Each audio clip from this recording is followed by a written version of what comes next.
आज मी आल्यापासनं धाराशिव लोकसभा मतदारसंघातील माझ्या जीवाभावाच्या सगळ्या लोकांना विनंती केली होती की आज आपण या ठिकाणी उपस्थित राहावं.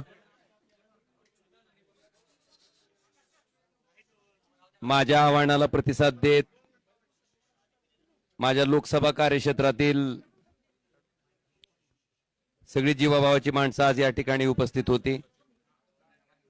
जवळपास 4:15 पासनं आता 8 वाजत आलेत. सगळ्यांशी चर्चा आम्ही त्या ठिकाणी केली, सगळ्यांचं मत त्या ठिकाणी जाणून घेतलं आणि ही सगळी मतं जाणून घेतल्याच्या नंतर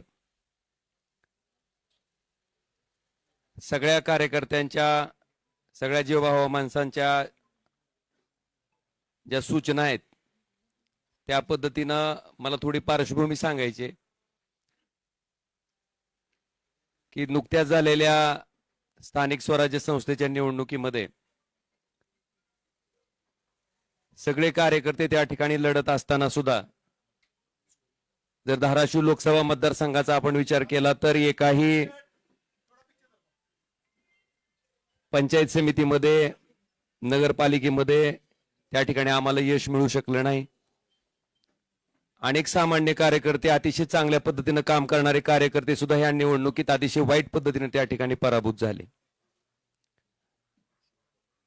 मी असेन, आमचे सगळे सहकारी असतील, आम्ही 24 तास मधला 24 तास वेळ सामान्य माणसासाठी, सामान्य लोकांसाठी, त्याच्या समस्येसाठी द्यायचं काम आम्ही प्रामाणिकपणे केलंय. आणि याचे साक्षीदार सगळे सर्वसामान्य माणसं आहेत. आपल्या सगळ्याच्या माहितीसाठी आमचा कार्यकर्ता आम्ही कधी कामात कमी पडलोच नाहीत. लोकांच्या समस्या सोडवण्यातही आम्ही कधी कमी पडलो नाहीत. पण दुर्दैवानं सत्तेमुळं त्या ठिकाणी आम्हाला या पराभवाला सामोरं जावं लागलं. मला आपल्याला अतिशय प्रामाणिकपणे सांगायचंय की सामान्य माणसाच्या कामासाठी खरं तर इथं आम्ही लोकप्रतिनिधी म्हणून बसलेलो आहेत. सामान्य माणसाच्या अक्षरशः ट्रान्सफॉर्मरला सुद्धा त्या ठिकाणी अडचणी येत होत्या. आज सगळ्यांच्या माध्यमातून त्या ठिकाणी आम्ही निर्णय घेतलाय की शिवसेना पक्षात त्या ठिकाणी आम्ही जाणार आहेत.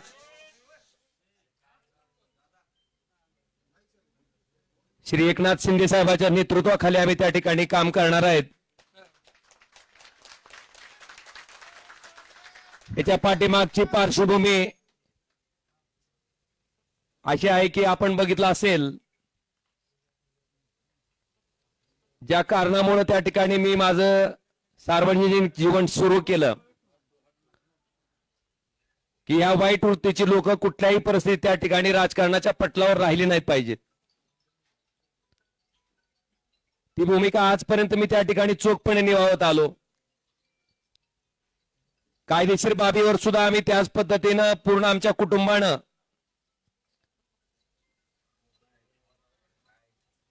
महाराष्ट्र पोलीस जे तपास करत होते, कळंबोली पोलीस स्टेशन जे तपास करत होते ते दबावाखाली करतंय आणि इथून आम्हाला न्याय मिळू शकत नाही.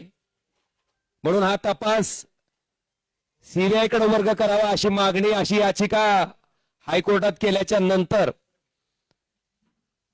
या हत्याकांडाचा तपास त्या ठिकाणी सीबीआय कडे वर्ग झाला. 20 वर्ष अविरतपणे न्यायालयीन प्रक्रिया चालली. फार मोठ्या अपेक्षा आमच्या कुटुंबाला त्या निकालात होत्या. मेरिटवर निकाल येईल अशी अपेक्षा होती.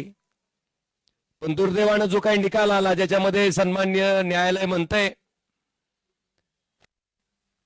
की राजकीय वैमनस्य होतं तेही मान्य करतंय.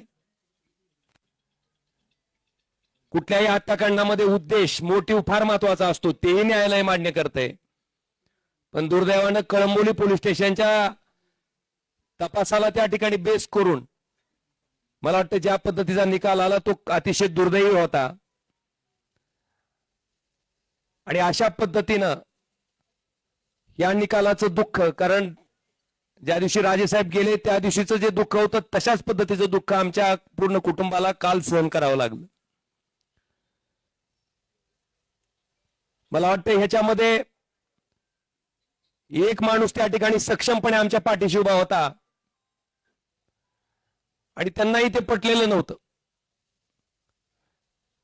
काल ज्या पद्धतीनं निकाल आला त्याच्या बाबतीत सीएम साहेब, देवेंद्रजी फडणवीस, श्री एकनाथ शिंदे साहेब यांच्याशी माझं बोलणं झालं. त्यांनी अमित शहा साहेबांबरोबरही माझं बोलणं करून दिलं. आम्ही त्यांना इतकीच विनंती केली की साहेब आम्हाला कोणाचा फेवर नको आहे, पण आम्ही जे संघर्ष मागच्या 20 वर्षापासून करतोय,